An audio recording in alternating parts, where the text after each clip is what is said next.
አይነት ፊልም የሆነ ታሪክ ነው የምንነግረው? ለምን ታዲያ ፊልሙ አንድ አካላት ነው? ቀስ በቀስ ግን እያበድን ነው መሰለኝ። ቆይ ሳትወልድ በፊት የትኛውም ልጅ ክሬም ኬክ ካካ የሚል ነበር እንደሚመስላል። ልጁን ወስዶ ስልኩን ይዞ አልወጣም። አብዛኛው የሀገራችን ወንዶች ድንግልናቸውን ያስረከቡት ወይ ለቤት ሰራተኛ ወይ ደግሞ ለሴተኛ አዳሪ ነው። መልስላት እንጂ ወንድም አለ። እንዴት ነው ከዚህ ጋር የምተኛው? ምን ልጃገረድ ነው የምትፈልገው? ያላለቀ ፊት እኮ ነው፣ ያስተጋባል ፊቱ። ለረፍት ነው ከአሜሪካ የመጣው። ዲያስፖራ ነው።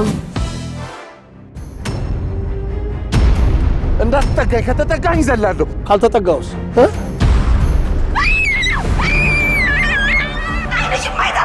ከሁለቱ መጥፎች አንዱን መምረጥ ግድ ይለኝ ነበር። ራስ የምትወስነው ምንም ነገር የለም።